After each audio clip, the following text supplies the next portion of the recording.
about the same as it was when John Corzine was running for re-election. Nancy Solomon, WNYC News.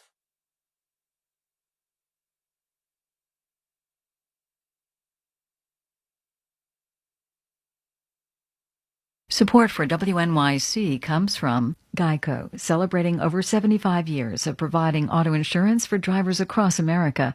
More information on auto insurance available at geico.com. WNYC acknowledges the support of our sponsors in the arts community. As the cultural life of our city adapts to extraordinary times, WNYC's work delivering news and cultural coverage to our community and the nation is more important than ever. Thank you. If you're planning on getting rid of your car in the coming months, please consider donating it to WNYC. We'll turn that old car into the in-depth news and reporting that keeps our community informed. When you donate your car, you'll support WNYC and get a tax deduction. We'll even tow away your car for free. Find out more about how to donate your car at wnyc.org/car.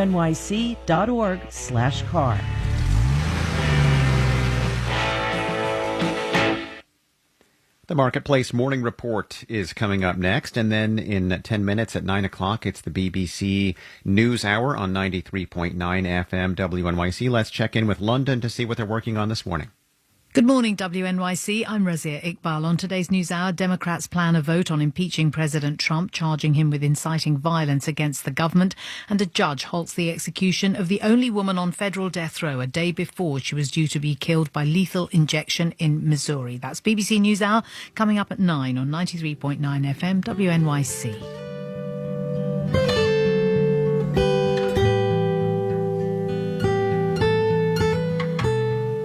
34 degrees now in New York City, expecting a high of 42 this afternoon with sunny skies through the day. Skies remain clear overnight tonight. We'll have a low of 33 degrees, and then tomorrow, similar situation, mostly sunny, a high of 44.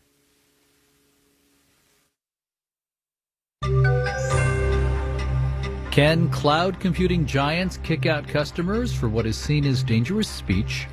Marketplace Morning Report is supported by C3.ai. C3.ai software enables organizations to use artificial intelligence at enterprise scale, solving previously unsolvable business problems. Learn more at C3.ai. And by Merrill. Merrill Edge Self-Directed Investing has tools to help clients find answers to questions. More at merrilledge.com/withinreach. Merrill Lynch, Pierce, Fenner & Smith Incorporated, registered broker-dealer. I'm David Brancaccio. The social network Parler is suing Amazon. It wants a federal judge to stop its banishment from Amazon's cloud computers, where Parler is stored and distributed. Marketplace's Nova Safo is here. Yeah, Parler is popular with Trump supporters. It's been criticized for not doing more to get rid of posts that encourage or incite violence on its platform. And that's the reason Amazon says it booted Parler off its web hosting services, effectively shutting it down. Now in its lawsuit, Parler is accusing Amazon of making a politically motivated decision, of violating antitrust law. And it's pointing to Twitter, saying Twitter also has violent posts on its platform, but has not suffered similar consequences. So Parler is claiming a double standard there, David. Now, there have been lots of questions about whether big online companies are quashing protected speech. Does Parler have a case here? You know, we put that question to Daphne Keller. She's a cyber law expert at Stanford, and she was skeptical. Platforms' ability to exclude content they don't want to carry is grounded in the platform's own First Amendment rights to set editorial policy. And platforms have won a lot of cases on that claim. It's hard to identify any kind of legal claim that can get past that. You know, in fact, Keller says there have been dozens of lawsuits similar to the one Parler filed. None have succeeded so far. Nova, thank you. Las Vegas casino magnate and billionaire political donor Sheldon Adelson has died at 87 after a long illness. In October, Adelson donated $75 million to support Donald Trump's re-election. Bloomberg News this fall reported Adelson's Las Vegas Sands company could be looking to sell its Vegas casinos and investing instead in Asia. With 9 days to go and facing the looming chance of impeachment, President Trump is set to visit a section of the border wall he pushed. Trump's immigration legacy will also include family separation and the detention of nearly 500,000 children at the border. The world of for-profit detention centers could also soon change, as Marketplace's Andy Euler reports. A study from the Marshall Project found that the portion of company revenue from immigration detention for the private prison company CoreCivic more than doubled between 2014 and 2019. Denise Gilman studies immigration law at the University of Texas at Austin. She says under President Trump, the private prison industry just changed its focus to the federal government and specifically to immigration detention and began engaging in much heavier lobbying and campaign contributions. The Biden campaign promised to end for-profit detention centers. And David Fati, director of the American Civil Liberties Union's Prison Project, says things could change quickly once Joe Biden takes office. The administration could make various policy changes that would simply reduce the number of detained immigrants, thereby reducing demand. Stock prices for two of the country's largest prison companies, GEO Group and CoreCivic, fell dramatically when it became clear that Biden had won the presidency. I'm Andy Euler for Marketplace. S&P and NASDAQ futures are each up 0.1%. Marketplace Morning Report is supported by Progressive Insurance, protecting your business with specialized coverages for your commercial vehicles. More at progressivecommercial.com. And by Constant Contact, with email marketing, websites, online stores, and other resources, committed to helping small businesses and nonprofits stay connected and do more business online. More at ConstantContact.com.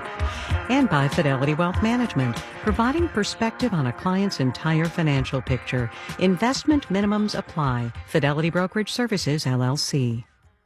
Now to the business of art and how a painting or a print is not a knockoff if the artists themselves make the copies.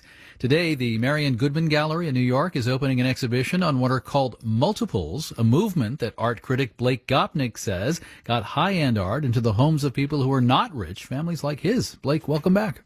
Pleasure to be back again, David. Art in multiple. Some have seen this over the years as a force for making society better? Yeah, I think what happened is in the 1960s, there was a movement to fight what was a really brand new high-end market by making challenging art in larger editions, making it available to anyone who wanted it instead of it being just something for the high end. These multiples helped shape you and the whole Gopnik family? You have a stake in this story? Yeah, I'm afraid so. When I was a kid, I grew up surrounded by art by mostly pop artists like Roy Lichtenstein or Claes Oldenburg. And I guess I didn't really realize until recently that all of these works that my poor, young academic assistant professor parents bought were produced by this company in New York called Multiples, Inc. And they were the target market for it. The idea was to make all of this brand new art accessible. And my parents bought it hook, line, and sinker. And I don't think I'd be an art critic today if I hadn't grown up surrounded by that art. And some of the multiples that your folks got was challenging art? Yeah, I think it's important to realize that the point of multiples was never to provide easy art for every living room. This was about presenting challenging art for anyone who wanted it. Because, of course, before that, high-end art always went for a fortune, or at least for the decade before multiples came along. It makes things more accessible, but I guess economics often says that if one is precious, 300 of the same thing would be less valuable. I know, printmakers don't see it that way. They tend to do editions. It's certainly true that something that comes out as a multiple is less valuable on the market. But part of the point of multiples was to push back against the market. And their being cheaper and their being not unique was part of the point. They were supposed to be about mass production. They used the materials of mass production like plastic. They used actual fabricators, from the world of everyday commodities like banner makers to make these objects. So it was really a pushback against the whole notion of uniqueness that the high-end market had always been built on. Art critic Blake Gopnik's New York Times article is entitled "Who Said Art is Only for the 1%?" He's also the author of the comprehensive Warhol biography. Blake, thank you so much. Thanks a lot, David. A pleasure. Right now, the Dow futures up 44 points, about 0.1%. Similar percentage rise for the S&P future. I'm David Brancaccio, Marketplace Morning Report from APM, American Public Media. WNYC is supported by Carey Institute of Ecosystem Studies, offering a virtual conversation on why tropical forests are climate allies and how science can guide their recovery. January 28, 7 p.m. Registration at caryinstitute.org. This is WNYC New York. I'm David First. The BBC NewsHour is next on 93.9 FM. It's The Takeaway next on AM 820. An article of impeachment and a resolution calling on the Vice President to invoke the 25th Amendment to the Constitution to remove President Trump from office was introduced yesterday in the House of Representatives. We expect a vote on the resolution this evening, and WNYC will provide live special coverage from NPR. Right now, it's 34 degrees. Sunny skies expected today with a high of 42. It's 9 o'clock. This is WNYC, FM, HD, and AM, New York.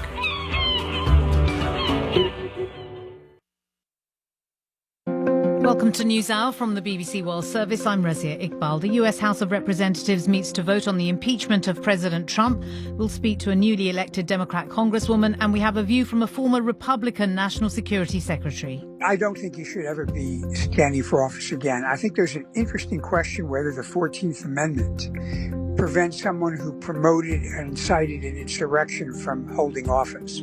In Uganda, the man trying to unseat President Museveni warns his supporters against a stolen election. Please use your phones. Your phone is a very powerful weapon. That camera that you have on your phone, please use it. We need every kind of evidence. India's Supreme Court delivers a partial victory to farmers in their dispute with the government, and a US judge stays the execution of Lisa Montgomery, who murdered a pregnant woman and stole her baby.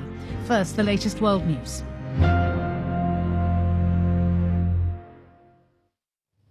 Hello, I'm Debbie Russ with the BBC News. The main opposition candidate in Uganda's presidential election, Bobi Wine, has urged his supporters to turn out in large numbers to protect the vote from rigging. Uganda's media regulator has ordered service providers to shut down social media ahead of Thursday's poll, and the authorities are introducing a raft of security measures on voting day. Patience Atuhaire reports from Kampala. Police said that fuel tankers, vehicles carrying explosives and any other heavy lorries will not be allowed in the center of the capital Kampala on polling day. They've worried that such materials could be used by protesters. Roadside parking of cars will also be blocked in Kampala.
A turned politician compared the arrest to the kicks of a dying horse. At a news conference, Bobi Wine appealed to his supporters to come out and cast their ballots and asked them to watch for election rigging. Please use your phones. Your phone is a very powerful weapon. That camera that you have on your phone, please use it. Use it, most importantly, to record that particular moment when the presiding officer is declaring the results on the polling station. We need every kind of evidence. And the United Nations has joined international calls for an end to human rights abuses ahead of the elections. The Office for the UN's High Commissioner for Human Rights described a campaign period marred by arbitrary arrests, torture and killings. The government says its security operations are aimed at groups trying to destabilise the country, but dozens have been killed in protests and many are still missing, as the BBC's Africa correspondent Catherine Biarahunga has been finding out. On the northern end of Kampala is Kawempe Division. This is an area made up of lots of small, informal settlements. Many of the people living here are migrants from other parts of the country who come seeking a better future in the capital. In November, this was one of the flashpoints of the protests over Bobi Wine's arrest. It was a hotspot down here. So when the police came, my brother came running and entered this corridor. 28-year-old medical student Davis Babigumira has spent the last 2 months searching for his younger brother Daudi Niwabine. Daudi was working in this neighborhood when he was picked up by masked armed men believed to be security officers. They picked him from this corridor. They started beating from here up to where the car was parked. I can't guarantee that he was rioting or he was not. But even if he was rioting, for us what we want is to know where the person is. Because he didn't appear in court, he didn't appear in prison, he didn't appear in police custody. We tried to reach the police for a response to Davis's allegations, but no one was available for comment. Hundreds were arrested and dozens killed by security forces when riots broke out over Bobi Wine's arrest. It was one of the bloodiest protests in Uganda's history. But nearly every day, the media is filled with reports of families searching for their loved ones, usually captured by armed men in plain clothes, and of alleged opposition supporters shot, arrested or tortured. At Uganda's anti-corruption court, one of the country's most prominent human rights lawyers, Nicholas Opiyo, is facing money laundering charges. His supporters believe he's being targeted for speaking out against the state and investigating the killings and disappearances that have happened during this election campaign. Uganda versus Opiyo Nicholas. Nicholas is now out on bail after spending 8 days on remand. Part of it was at Chitalia prison in central Uganda, where he says he saw many opposition supporters. What was particularly painful were the young people power NUP supporters who were wheeled in their numbers in prison. I met many of them. They're waiting for their days in court. But hundreds and hundreds of people in that facility. President Yoweri Museveni is accused of unleashing state forces against his rivals as he seeks a 6th term in office. But the police and army say they're not motivated by politics and are simply trying to stop anarchy. The Inspector General of Police, Martin Okoth-Ochola, had this warning ahead of Thursday's polls. I would like to assure the whole country that whoever foments trouble will regret why his or her mother gave birth to him or her. We shall harvest them and act firmly within the laws of this country, Honorable Minister. Davis is still out searching for his brother. I asked him whether he's hopeful Daudi will be found. I don't want to think the worst, but when I was here, the eyewitnesses told me that you should pray if your brother is still around, because the battering was too much. This week, all eyes will be on the main political contenders. But there are countless Ugandans whose names won't be known who are caught in the middle and paying the price. And that report from Uganda was from our correspondent Catherine Biarahunga.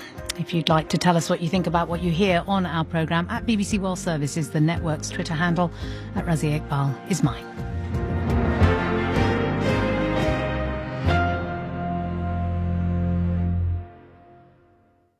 Distribution of BBC NewsHour in the U.S. is supported by C3.ai. C3.ai software enables organizations to use artificial intelligence at enterprise scale, solving previously unsolvable business problems. Learn more at C3.ai. And by Atlassian. 83% of Fortune 500 companies use collaboration software from Atlassian, like Jira or Trello, enabling teams to keep aligned to key goals and connected to one another, helping businesses the size of small countries stay agile. Atlassian.com. On the next Brian Lehrer Show, we'll get your reactions to some of the proposals in Governor Cuomo's State of the State address, like on election reform, racial justice, the pandemic fiscal crisis, and more. We'll also meet another New York City mayoral candidate, former Veterans Affairs Commissioner Lori Sutton, and we'll keep looking for the right responses to the D.C. riot 6 days after it happened. The Brian Lehrer Show at 10 a.m. on WNYC. Support for WNYC comes from Doctors Without Borders, whose teams are on the ground in more than 70 countries, delivering emergency medical aid during the COVID-19 pandemic. Learn more about their work at doctorswithoutborders.org. If you believe democracy requires a free press, your station is WNYC, 93.9 FM and AM 820, NPR News and the New York Conversation. This is WNYC in New York. I'm David First with these news headlines. Twitter says it has suspended more than 70,000 accounts associated with the far-right QAnon conspiracy theory following last week's U.S. Capitol insurgency. The social media company says today that given the events last week in Washington, D.C., it was taking action against online behavior that has the potential to lead to offline harm. 5 officers with New York City's probation department who are women of color are suing their employer for discrimination. They say they were paid less and promoted less than their white and male counterparts. The lawsuit filed in federal court in Manhattan alleges they were underpaid for years while taking on more responsibility. The president of the United Probation Officers Association, the union representing the women, said in a statement that their work has been undervalued because our members are predominantly women and people of color. The city's law department says they are reviewing the suit. New Jersey high school seniors won't be required to take a test to graduate this year. Governor Phil Murphy signed an executive order waiving the graduation requirement. He also says teacher evaluations won't be based on student performance this year. We have to be more flexible and more understanding. Murphy says the executive order ensures high school seniors will be able to graduate on time as long as they meet other requirements. Officials say the state is still planning to administer federally mandated standardized tests coming up later this year.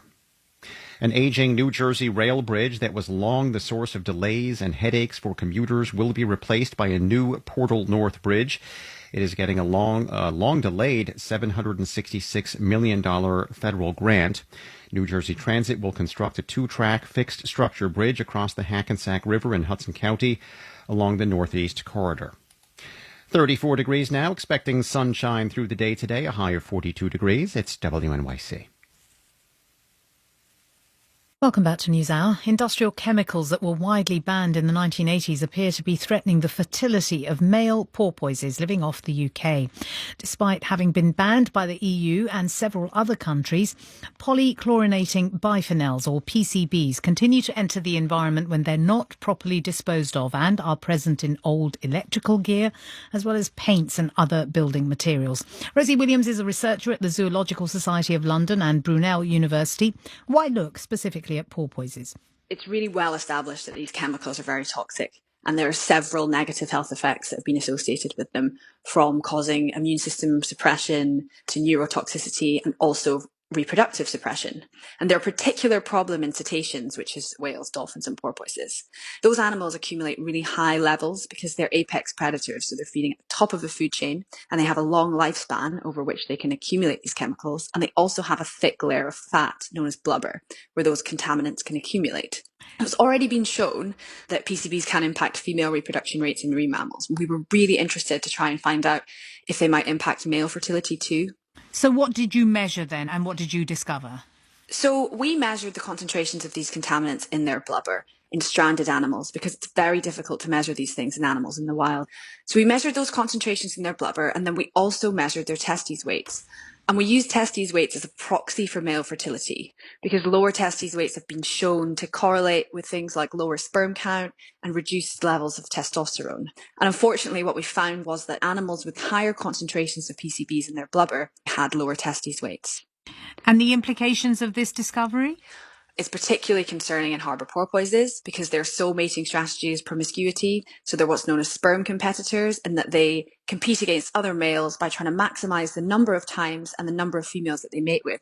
But we also think that this probably has large implications for other species of cetacean, particularly killer whales, bottlenose dolphins, those ones that are feeding right high up in the food chain. They accumulate very, very high levels, some of the highest ever recorded in wildlife.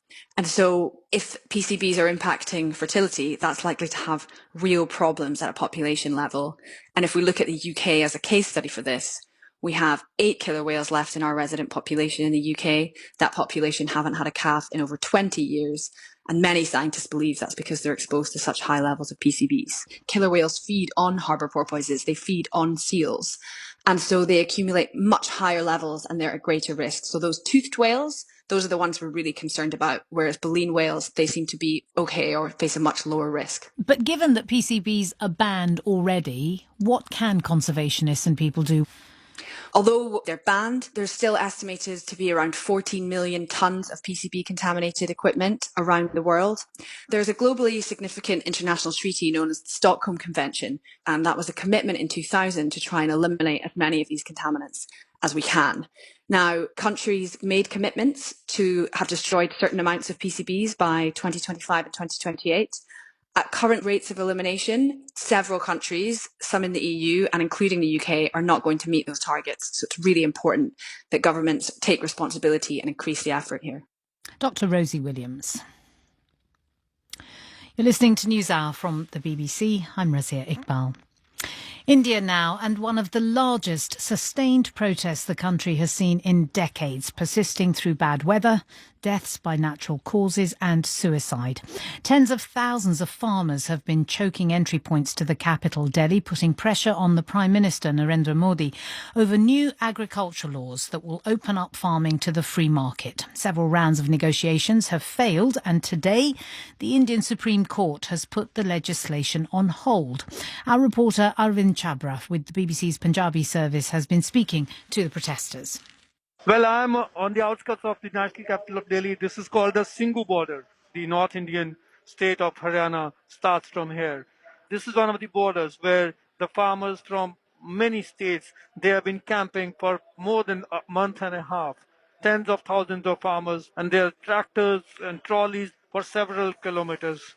Most of the farmers that I spoke to, they welcomed the verdict. They were saying it's really good. It's brought them some relief after a long, long time. But at the same time, they were saying, when I asked them whether this means the agitation is going to end, they said they will take a call later on this because they want to study the judgment first. Then they will discuss this with their lawyers, and then they will hold a meeting with the leaders, and the leaders will take a call. There are over 40 farmer leaders who will meet and take a call on whether they want to continue with the agitation. The problem is that the farmers, they've been demanding the repeal of these laws. But what has happened in the Supreme Court is Supreme Court has suspended these laws, but at the same time, they are not very happy with them setting up of a committee which will be brokering between the farmers and the government of India. And is it the case that this committee is going to be appointed by the Supreme Court? Because some farmers' unions are saying that they're not interested in taking part in that. Well, that's right. The farmer union leaders, they've been saying that they are not interested in any committee. They said we are at least 40 leaders and we want this to be discussed with each one of us. But what happens today remains to be seen. They will meet and they will discuss between themselves, and then they will come up with a final solution, what they want to do with this committee, whether they want to oppose it, whether they want to take part in it. One of the things the Supreme Court ruling said was that they were disappointed in the way in which the government had negotiated with the farmers. Have you detected a sense that the farmers feel that this is a victory, even if it's not a full victory, that they are prepared to continue? The farmers were really happy that the government came in for a lot of flack. Supreme Court was saying that you have not handled this situation properly. You could have first consulted the states because the states have been opposed to the idea of these farm laws. However, the government denied this and said that they have been in consultation with all the stakeholders for 2 decades now. The farmers were happy. Some of them even called it half a victory for them. But they said half a victory still remains to be achieved. How many people are there now? Are people still present, or are they beginning to disappear because there's now a sense that something different is going to happen? Well, not at all. As I was here since morning, a lot of people, in fact, were coming in. You can see tractors and trolleys in camps and tents put up here. They just stay here. It's extremely excruciating cold conditions. But despite that, they've been putting up here. There is not at all any indication that they are going back immediately after the verdict. They are waiting for the leaders to decide. And then if they want that they should call it off, then they will call it off. Otherwise, they say they are ready for several months on this protest site.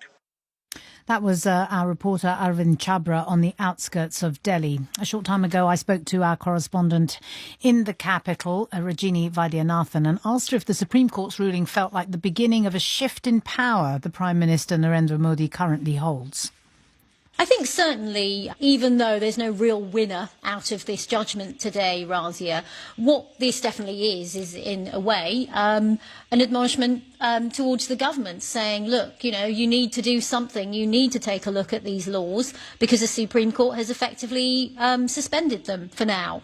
And so that doesn't really favour the government. I think the longer term challenge is that where will the resolution be? You've got 8 rounds of talks between the government and the farmers, and as we've heard, the farmers are very resolute. They do not want to end that protest until these 3 laws are repealed. So it doesn't look like there's much room for compromise. But as you say, this does put pressure on Prime Minister Modi and the way he's handled it. And, just in the last couple of hours, we've heard from a senior BJP leader, and that's Narendra Modi's party, of course, and a former union minister, Birender Singh, who's saying that the party's government in Haryana, a place where there are a lot of farmers, and its leadership in Punjab didn't handle the issue properly. So he's almost being critical of the way that his party has handled this. And actually, he told a news agency here, Razia, that the intent of the Prime Minister and the central government behind these 3 farm laws was to improve the quality of life of farmers and their welfare. But perhaps the government didn't actually, in his view, handle it well enough at the beginning. So I think perhaps if people were looking back on this, maybe there were ways that the rollout of this law could have been done more smoothly. Certainly farmers that I've spoken to down at the protest say that they weren't really involved in this and they felt that it was foisted on them. Initially, the government was painting the protesters as being somewhat misguided, and I wonder whether there is a sense among the political classes that perhaps they have been misjudged and that their resoluteness is something that Modi had not really taken into account. I think there is that. I think if we compare this, for example, with protests that I covered a year ago, protests against 2 laws which critics said discriminated against the country's Muslim population, and those protests grew in size, but were in many ways dismissed by the central government.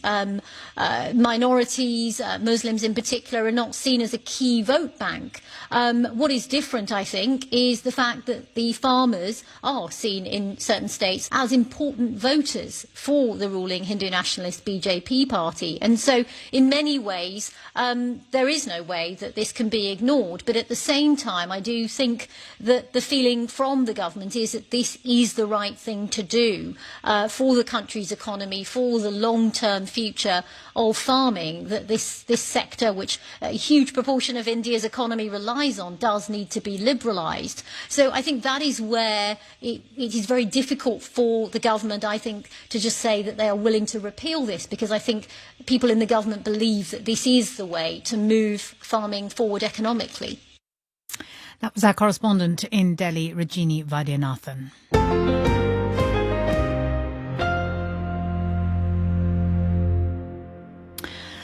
Now, you should be warned that this next story includes gruesome details. A judge in the United States has halted the execution of the only woman on federal death row a day before she was to be killed by lethal injection. The The judge ruled that Lisa Montgomery was not mentally competent to understand the rationale for her execution. She was convicted in 2007 of strangling Bobby Jo Stinnett, who was pregnant, and cutting the fetus from her womb. Montgomery's lawyers and campaigners against the death penalty argue she's mentally ill and a victim of abuse who deserves mercy. Our correspondent Hilary Anderson travelled to the scene of the crime. It was midwinter, midday, 2004, when Lisa Montgomery drove through the desolate landscape of western Missouri to the small rural town of Skidmore. Her destination, the home of a 23-year-old dog breeder, Bobby Jo Stinnett, who was heavily pregnant. Lisa said she'd come to take a look at her puppies, but in fact, she had come for Bobby Jo's unborn child. Well, I'm standing in the house where the murder was committed, and I'm looking at the spot where it actually happened, and this whole place is completely derelict. There's water coming in through the roof. There's leaves on the floor, and it's very eerie being here, and it's honestly, I mean, I just want to get out of here as fast as I can, because being here makes you think about what actually happened, and the details of this murder are so grotesque that they do not bear thinking about. Nottoway County 911, what is your emergency? Okay, I'll get an ambulance started that way. Is she breathing? Bobby Jo's mother found the body. Lisa had murdered Bobby Jo and taken her child. Sheriff Randy Strong, who was there shortly after, is still shaken by it 16 years later. This case haunts those of us that worked it. This is a devil come back to earth disguised as Lisa Montgomery. On that day, Lisa had brought everything she needed for her crimes to Bobby Jo's house. She had researched how to carry out a cesarean section on the internet. Hi, Karen. Can I help you carry something? Bobby Jo was loved in this town. I met her friend Karen Kepka at the cemetery where she's buried. So this is it? This is where she's buried? When Lisa was sentenced to death, how did you feel about that? Yes. You want to see her put to death? Yes, I do. Karen, like many Americans, wants no mercy for the killer. In fact, if I could pull the switch, I would do it. But is Lisa Montgomery evil, a demon as they call her here? Or is she just a broken woman? Lisa grew up in a child's hell. Her mother Judy beat and abused her. Kelly Henry is Lisa's lawyer. She would duct tape her mouth shut if she was too loud or annoying or for any form of punishment. It would repeatedly happen. This was all brought up at Lisa's trial, but was not considered grounds for leniency. Lisa's new lawyers, though, say the abuse went even further. At 15, in a trailer, her stepfather, they say, began to sell her for sex to friends and repairmen. Lisa was gang raped.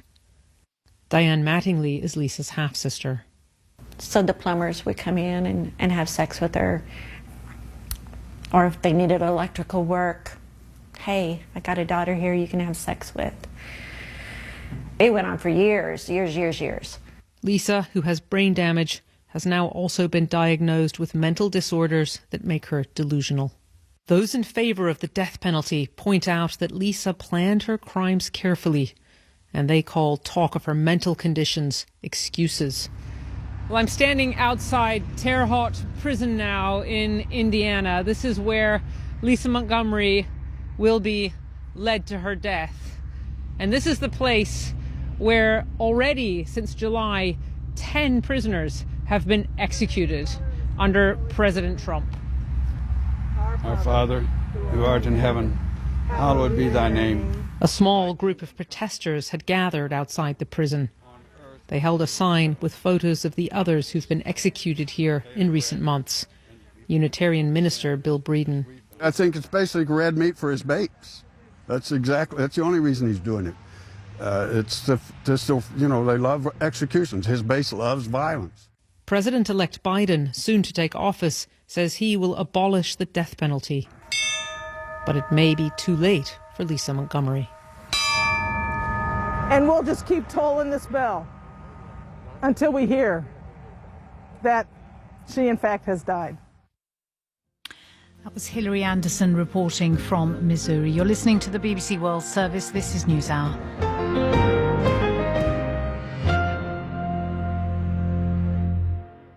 Distribution of the BBC NewsHour in the U.S. is supported by Hint, fruit-infused water with no calories or sweeteners. Hint has over 25 flavors, including watermelon water that tastes like watermelon. In stores or delivered from drinkhint.com. Hint, water with a touch of true fruit flavor. And Duolingo, a language learning app built around the idea that learning should be fun. With more than 34 languages and bite-sized lessons designed to keep learners motivated. Duolingo is available as an app for download in the App Store. As President Trump faces another impeachment vote, he's leaving town to tout his accomplishments at the southern border. Immigration has been one of the biggest flashpoints of his presidency. A nation without borders is not a nation. We're going to have strong, incredible borders. We're going to build the wall. We have no choice. Trump's imprint on immigration policy this afternoon on All Things Considered from NPR News. Starting at 4 on WNYC. WNYC is supported by Drexel University. Drexel's academic model is designed to prepare visionary leaders to address the challenges of a changing world. More at drexel.edu/ambition. Can't wait. Scout Press, publishers of The Butterfly House by Katrine Engberg, author of The Tenant. Two detectives race to solve a series of sordid murders linked to one of Copenhagen's most famous hospitals. The Butterfly House is available wherever books are sold. Salesforce, providing support in today's changing world. With sales, service, and marketing all on one platform, Salesforce helps small businesses connect with customers in new ways. More at salesforce.com/SMB. It's the BBC NewsHour on WNYC. The Brian Lehrer Show starts in 10 minutes. Today on the show, the latest on the House of Representatives' actions on impeachment and the 25th Amendment. That's coming up on the Brian Lehrer Show starting at 10 o'clock here on WNYC. 34 degrees now. It will be sunny through the day today with a high of 42 degrees. This is Razia Iqbal with NewsHour live from the BBC in London. In just a few minutes, President Trump is due to leave the White House and head to Alamo in Texas, where he will no doubt be attempting to defend his legacy.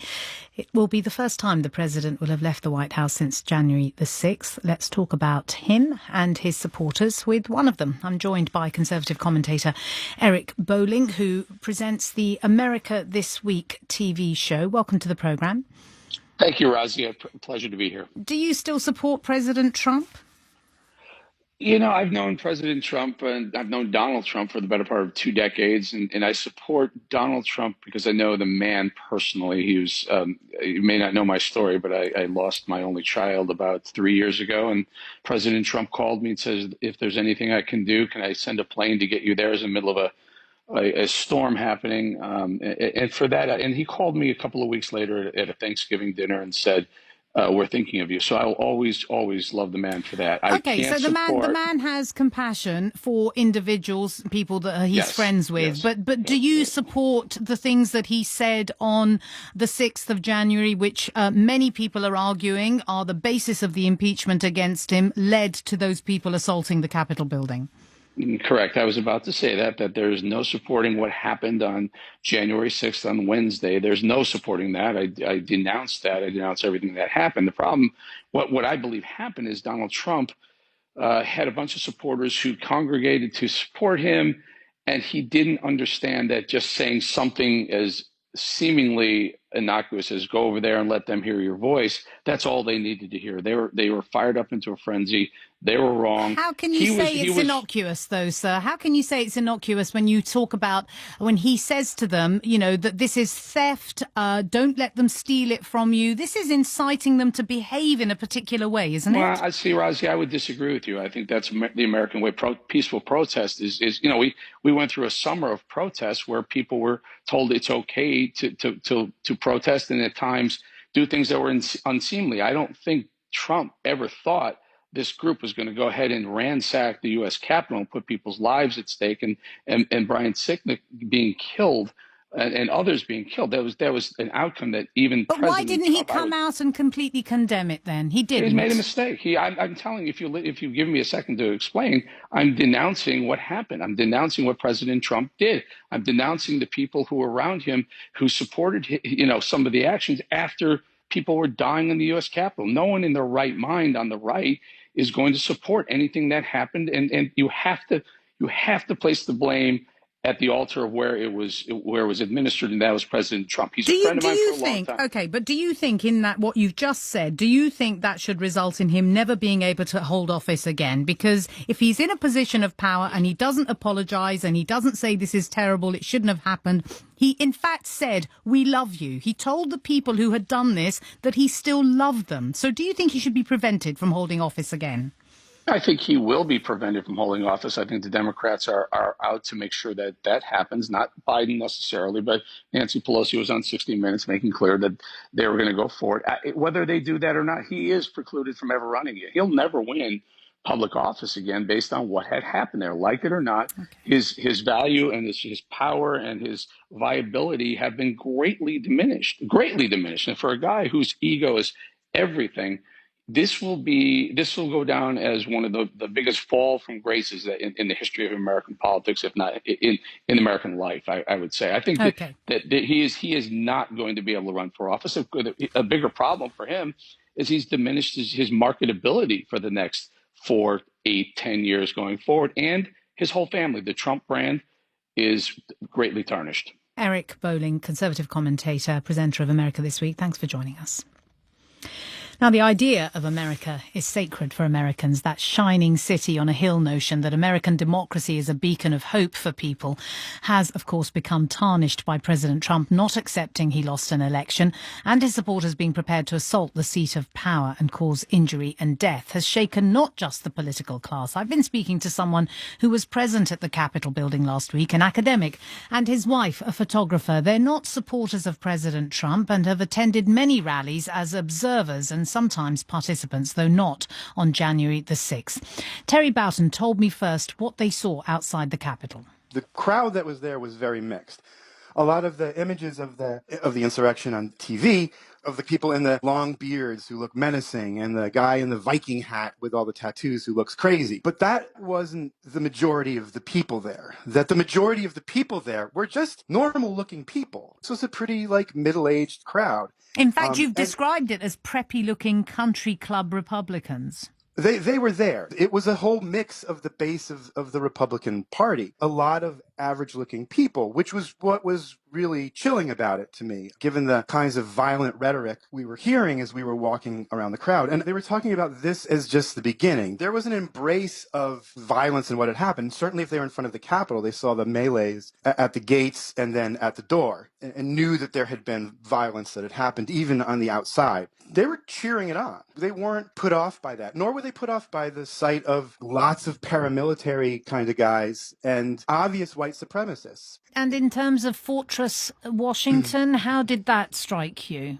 There was no Fortress Washington. We got there and it looked like an undermanned staff of Capitol Police, who were the only police force we saw. And no other federal reinforcements came beyond one group of Capitol Police. And that was it. We were there for over 2 hours. How would you describe the relationship between the crowds and the police force that was there? Yeah, very weird and contradictory. They were yelling at the cops, telling them, right, we've had your back. Now you need to have ours. All of the Capitol Police we saw were just doing their jobs. They looked frightened and dismayed and were just trying to do their jobs. And when they did, even the FBI SWAT force that came in to get the body out, when they went in, they were reviled by the crowd. They were shouting traitors, murderers. So you didn't go inside the Capitol building, that's right? Oh, no, yeah. Does it feel to you now that you may not go to another march? I mean, there are suggestions that there will be some protests in the run-up to the inauguration. No, we're not going. We're not.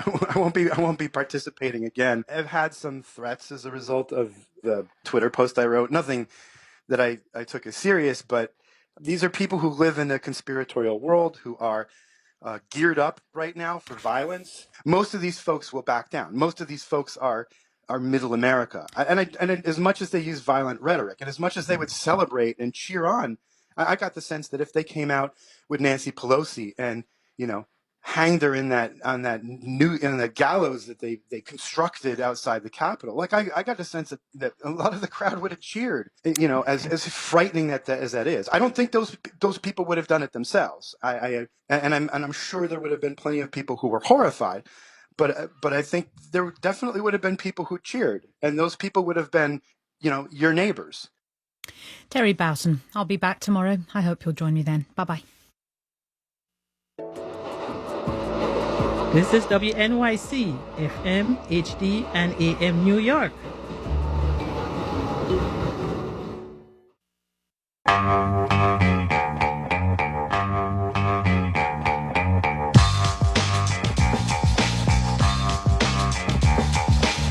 It's the Brian Lara Show on WNYC. Good morning, everyone. So who needs underground radicals when you have an actual congressman, Paul Gosar of Alabama, tweeting this in the middle of the January 6th rally just before the mob stormed the Capitol? Congressman Paul Gosar of Alabama, he tweeted, "Biden should concede. I want his concession on my desk tomorrow morning. Don't make me come over there." That was at 12:05 last Wednesday.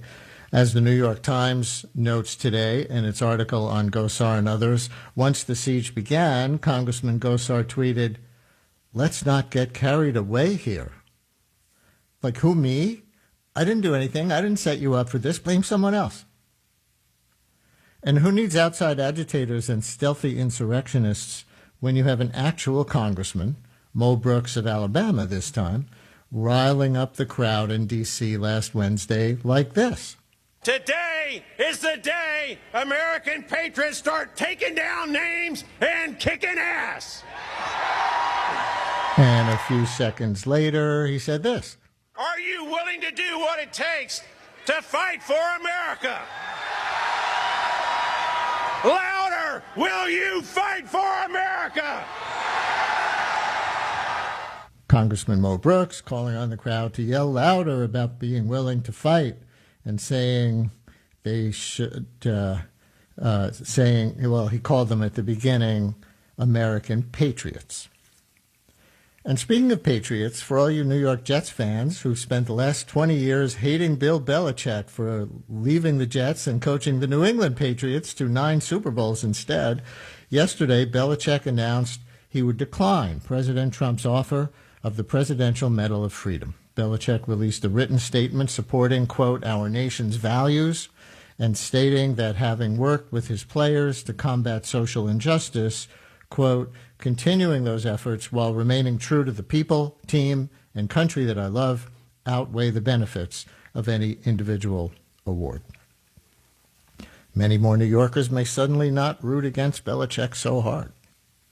Also from the sports section, the PGA, maybe you have heard, the PGA Tour has pulled a big tournament from Trump's Bedminster, New Jersey golf club. And, of course, from the social media world, Twitter has now banned Trump permanently. Amazon, Google, and Apple and others have taken down the extremist-friendly site Parler. Donald Trump Jr., not banned on Twitter, tweeted that removing Parler is a, quote, purge of conservative ideas and thought leaders. Google saw their action not as about conservative ideas at all, but about explicit threats to public safety. For example, Parler allowing a post reportedly to remain that said, how do we take back our country? About 20 or so coordinated hits. There was that and a list of others that people are citing. Parler is suing, saying they're not friendly to extremists. It's about conservative thought. And now comes a warning from the FBI that armed demonstrations could be in the works for all 50 state capitals, especially next Sunday, for some reason, January 17th.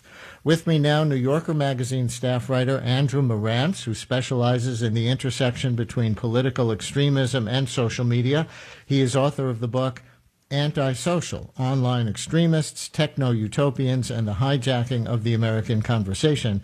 And he has a New Yorker article now called How Social Media Made the Trump Insurrection a Reality. Hi, Andrew. Thanks for joining us again. Welcome back to WNYC. Hi, Brian. Thanks for having me. Let me start with one group you describe in your article called Red State Secession. Since most of our listeners have never been on that site, I'll mention one of the quotes from it that you cite, patriots, and there's that word again, patriots. It says, "Patriots are not afraid to die." Can you give us the context for that? The context is that those words were emblazoned on a picture of a bunch of guys in paramilitary gear and armor and rifles, apparently in some kind of state capitol building. None of this was particularly subtle. It's pretty clear what red state secession means. Generally on these sites, whether it's Red State Secession or there's another site called mymilitia.com, which has been described as the Tinder for the extremist militia set. On any of these sites, if you dig far enough, you'll probably see somewhere in the terms of service a disclaimer that says, we're a peaceful site and we don't condone armed violence. But then every other piece of information on the site would lead you to the opposite conclusion, right? So none of this was subtle. It was very clear, all the clips you played at the top of the show of people talking about taking names and kicking ass and all this stuff. You did not have to be an online forensic sleuth or a constitutional scholar to figure out what was being incited by all this. None of this was a mystery. So, in a sense, this is completely shocking and seemed like it came out of the blue if you sort of woke up one day and saw people, a mob streaming into the Capitol. But if you've been paying any amount of attention, not an extreme amount of attention, but just any amount of attention, this was not a surprise. It was still shocking and horrifying, but it was not a surprise. So on Red State Secession, for example, as you report, they solicited the home addresses of, quote, our enemies, including selected judges and members of Congress, suggesting that some of them might need to be, quote, eliminated. Is that kind of threat of violence even legal? It's unclear. I mean, the United States has some of the strongest speech protections in the world. So there's a very, very high bar for what kind of speech is protected. But that said, you cannot threaten specific people in a way that seems like a clear and imminent threat of violence. So it's not clear that that kind of speech is protected. It's also not clear that what President Trump said is protected speech. I mean, I haven't seen a lot of people talking about this, but the Supreme Court standard is set in a case called Brandenburg versus Ohio about a Klansman who was threatening violence. And the very, very high standard that the Supreme Court set in that case was that you can have reprehensible views, you can even have violent views, but you can't tell a group of people to go do violence in a specific manner to a specific place or person. And that seems pretty close to what President Trump did. He stood about a mile away from the Capitol and said, let's go over there and take back our country. So, this stuff, it all seems like kind of hypothetical textbook stuff until, the reality is pretty close to the line of what the Constitution allows. And the Constitution allows a whole lot. I guess we'll see this in the coming days, assuming there really is an impeachment hearing and vote tomorrow, with Trump defenders saying he didn't say go storm the Capitol physically. He said, let's go there. He said you'll never take back our country with weakness. You have to use strength. So, I mean, it's hard to be much clearer than that. He named Mike Pence by name. Now, look, I'm not saying that among Donald Trump's many crimes that the crime of threatening speech should be elevated to the top of that list and that he should be jailed for that. That's not my claim. But is that impeachable speech? I think so. Now, Red State Secession, to get back to that example, had a presence on Facebook and was gathering thousands of followers, but then Facebook did ban it, which you write was both appropriate and inadequate. Why inadequate? Well, I sort of go on to make the analogy that it's like, wiping down one room of a hospital while you have a pandemic raging around you. You get rid of this one group. That's one place where those 8,000 people can no longer plan their acts of sedition. But at that point, it's kind of too late. Those people have been radicalized. They've spent years, in many cases, going down various pathways, whether it's on YouTube or Facebook or, more fringe parts of the internet, or in their daily lives, frankly.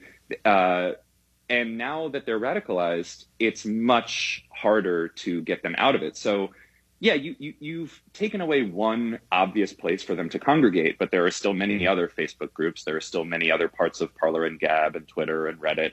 And, again, the permeability between the online and offline worlds, I think, cannot be underestimated. We're still kind of operating as if there were a thing called online and a thing called offline, but we know in our daily lives that isn't really true. We shop online, we have all our meetings online now, we go to school online. I mean, it's just increasingly obvious that there isn't a thing called the internet and a thing called the world. And so we've allowed these companies like Facebook to pretend that, there's this bright line between what happens on our platform and what happens in the world.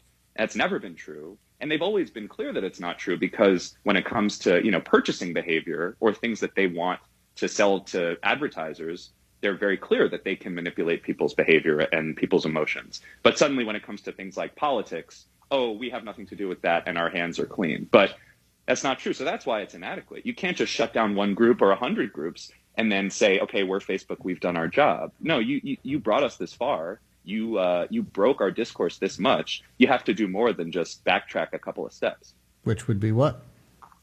Well, I think it would be rebuilding the algorithms from the ground up. I think it's sometimes useful in this case to come back to first principles, and this is why, in my book I write about the entire national conversation, not just the decisions of one company or the terms of service of one website. The reason I think it's useful to talk about the national conversation is that I think we have an informational crisis that's every bit as complex as, the national infrastructure crisis or even the climate crisis. When you have something as big as that, let's take the climate crisis. You don't just sort of say, we need one bill and that'll solve the climate crisis, or we all need to recycle more and that'll solve it.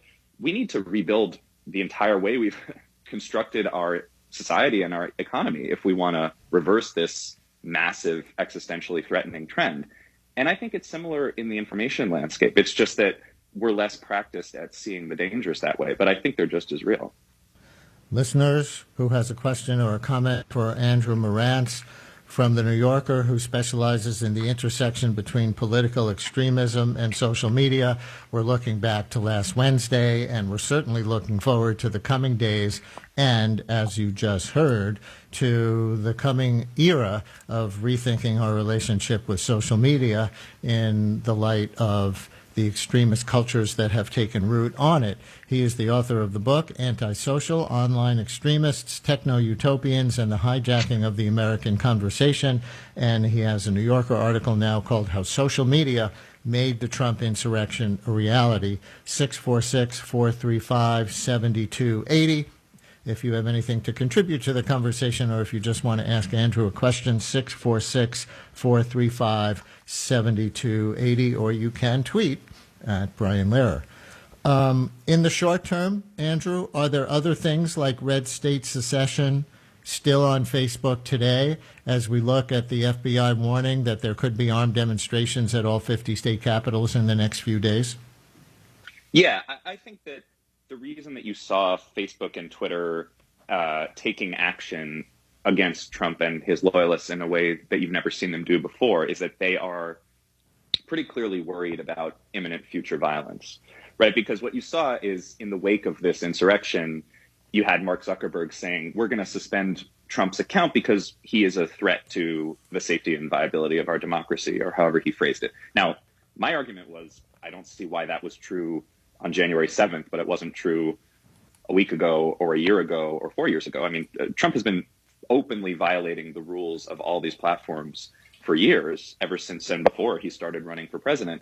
The reason they're taking action now, I think, is that the mood in the room has shifted. Trump also is losing his grip on power, which means he can't do as much to retaliate against these companies using the levers of federal government.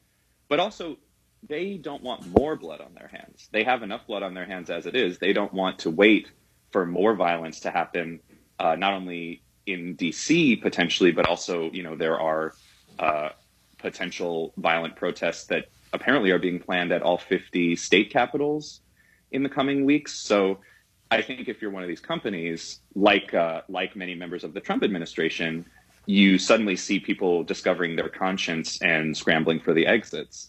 I think it's too little too late for some of the reasons we discussed, that, you know, the national conversation has already been riven into pieces and a lot of people have already been radicalized.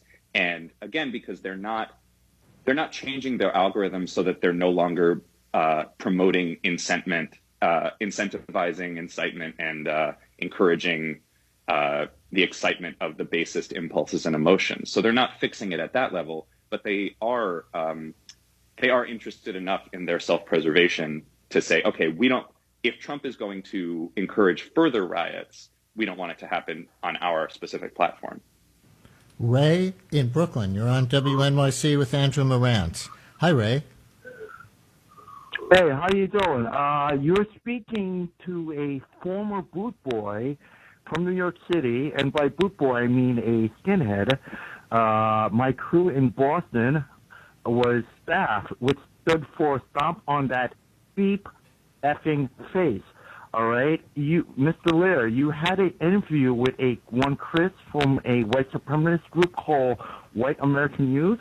I think you should be speaking to him, because even though he is not of the caliber of, he's not in it anymore, nor myself, we know exactly what's going on. You see, when Mr. Trump came to the forum as president, it represented the last dance of National Socialism, not just nationally, but internationally. All right? This is going to be Custer's last stand. When you say National Socialism, you're referring to Nazism? Sir, you speak the Queen's English quite well. Exactly so. All right? The term you need to be utilizing in days to come will be white martyr.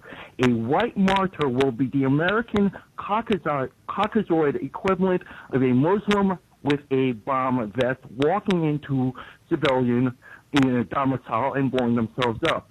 Well, not necessarily just a bomb, but an AR-15 with the 5.223 calibration round.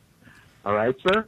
Ray, in your estimation, if everything you're saying is true, how can this be prevented? How can it end? How can we solve it? You're asking me? I am. Okay, it can't be solved. It cannot be solved. Man is built, Mr. Elon Musk is built, they're building rockets to go to Mars and Jupiter. In 1,000 years, we're going to be having the same conversation, Mr. Lair. It's a human condition. We come from primates. Monkeys are the most racist animals on planet Earth. Look it up.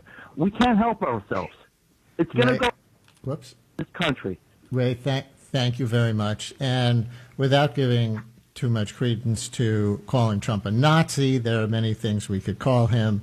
But, when somebody says that, you got to call it out, and we'll say, well, not necessarily Nazi. But Andrew, as you follow social media, is the kind of thing that he's predicting in terms of, quote, white martyrs, as they will label themselves, blowing themselves up or blowing facilities up or taking AR-15s to them in the coming days, something that you're seeing any indications of online? Look, I don't rule anything out. I spent a lot of time not only tracking these groups online, but also being present with them and embedding with them and listening to how they talk. And they certainly talk about things like, quote unquote, white jihad. They certainly talk about things like protecting their civilization by any means necessary. They bring up books like the Turner Diaries. So I don't think any of that is out of the realm of possibility. But I will say also, to the second point the caller made about human nature and how, we're primates and we're just consigned to this fate, I think it's important to push back against that. And I'm by no means optimistic. I'm probably one of the least optimistic people I know about the state of our country. But I don't think it's right to sort of create this kind of deterministic fallacy that, well, people are just, tribalistic and we're sort of stuck in this endless loop of hatred and fear, I think those elements obviously exist and certainly have always existed in this country, at least since 1619. But that doesn't mean that that's the only force at play here. And I think what that does when we take that deterministic view is it lets all of us off the hook. It means we don't have to work to make the country better. It means that social media companies don't have to work to make their platforms better because they can just say, well, this is human nature. People like to fracture and divide. And what would you have us do about it? It means that, the Republican members of Congress who are fostering this behavior can just lean back on these tropes about human nature. So I think we need to dispense with these notions about whether people are essentially good or bad and just do the work of making the conditions in people's lives better so that they're not driven to these acts of desperation. About social media, I've seen that even after Twitter banished Trump, the hashtag #HangMikePence was still proliferating. How big a whack-a-mole project is it for these platforms with millions or billions of users to root out incitement to violence? Well, that's a really good example, right? Because I looked at that hashtag, and a lot of the tweets, I think a vast majority of the tweets were condemning the fact that people were trying to hang Mike Pence. It was people tweeting, can you believe that these traitors came to the Capitol to hang Mike Pence? Now, this is a good example of how social media content enforcement is always a little bit more complicated than people think, right? When you read, I did a whole article about Facebook's content moderation and how deeply, deeply flawed it is. And I believe that Facebook is not only not doing a good job, but not even really trying to do a good job for various financial incentives and other reasons, ideological as well. But I do think it's more complicated than people think it is. You can't just sort of say, okay, let's kick off everybody who says the phrase hang Mike Pence, because I'm saying the phrase hang Mike Pence right now. I wouldn't want to be kicked off Twitter if I tweeted about that idea. So, these things are complicated. I think the fact that they're complicated doesn't mean, though, that we can just sort of take a sort of laissez-faire approach across the board and say, again, what would you have us do?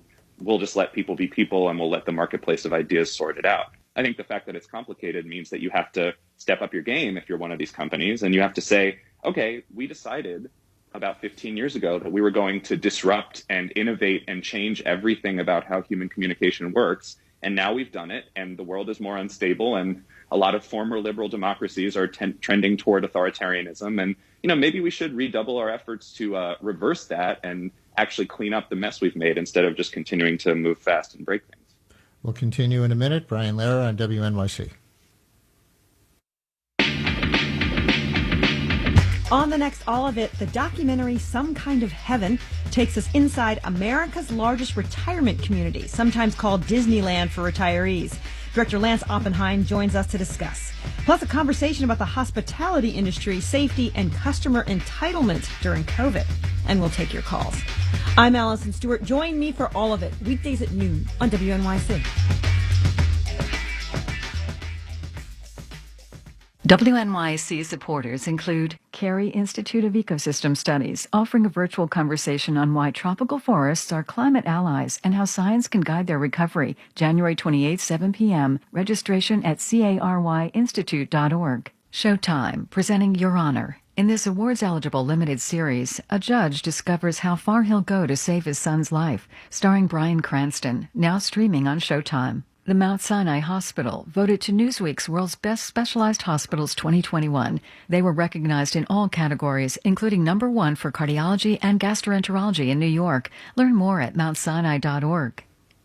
So as we've been discussing, an article of impeachment and a resolution calling for the vice president to invoke the 25th Amendment of the Constitution to remove President Trump from office was introduced in the House of Representatives yesterday. We expect a vote on the amendment, the 25th Amendment resolution, to take place in the House later today, and WNYC will provide live special coverage from NPR of those proceedings when they begin. We're expecting sometime mid-late afternoon. That'll be on 93.9 FM, AM 820, and WNYC.org. If you believe democracy requires a free press, your station is WNYC, 93.9 FM and AM 820, NPR News and the New York Conversation.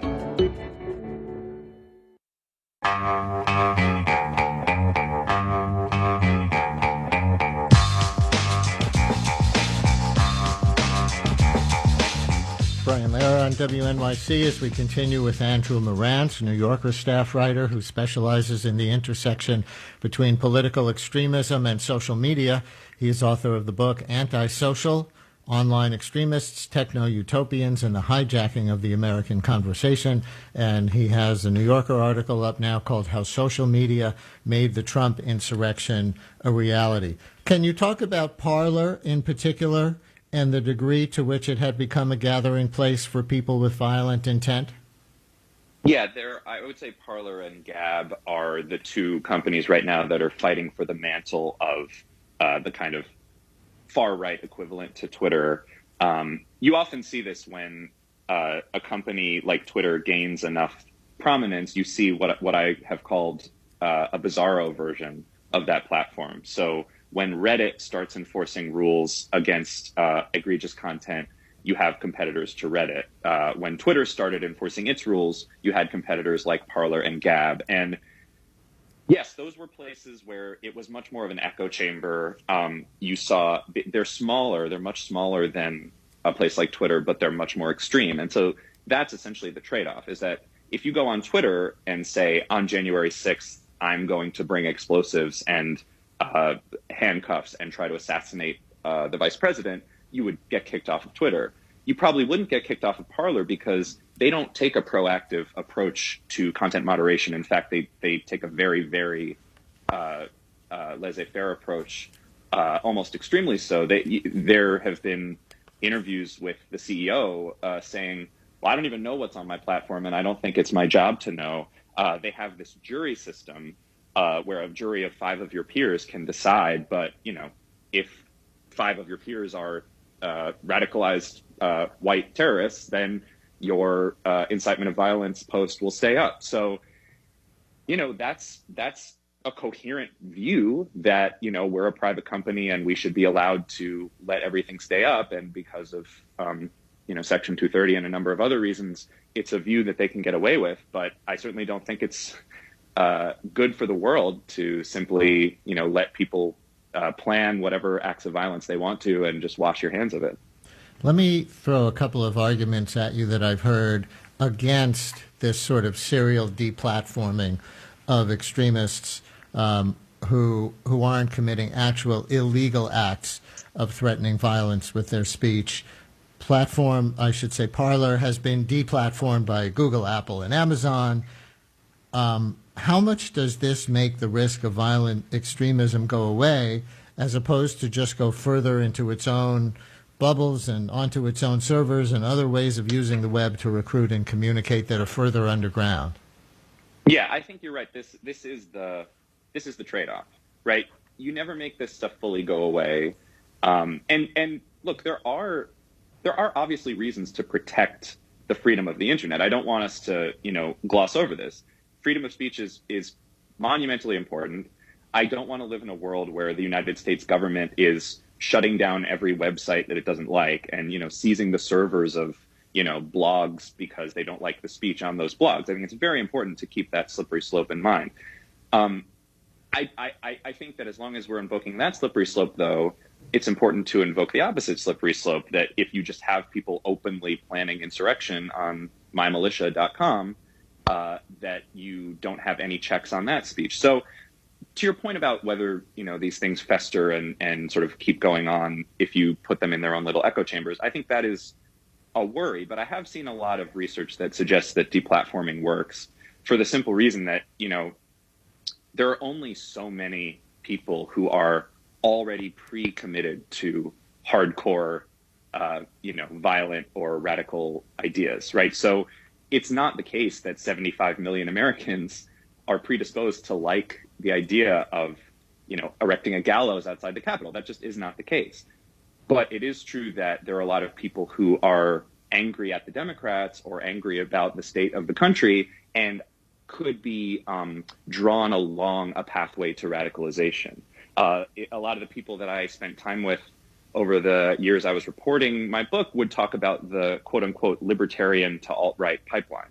The reason they talk about a pipeline is that they know that very few Americans are currently radicalized, but a lot of Americans are open to radicalization for various reasons that are personal and structural. So when you get these voices off of these huge mainstream platforms, you're cutting off their supply of fresh, impressionable minds. And, when Alex Jones gets deplatformed from every major platform, his revenue goes down, his reach goes down.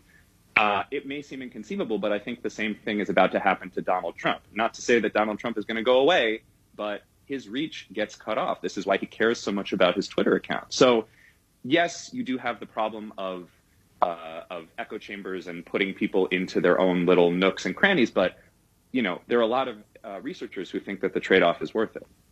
Dan in Troy, you're on WNYC with Andrew Marantz. Hi, Dan.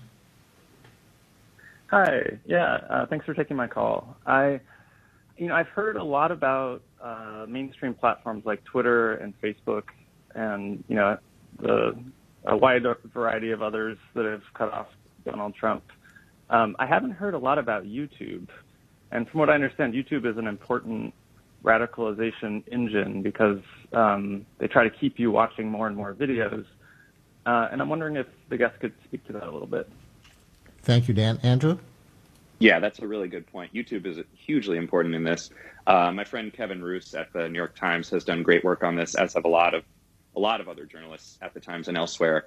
YouTube is an extremely important funnel for radicalization, if not potentially the most important. It's just the mechanics of it are different, right? Because to take Donald Trump as an example, he uses Twitter, to transcribe his id, right? He just takes to Twitter and uses it to immediately share his thoughts.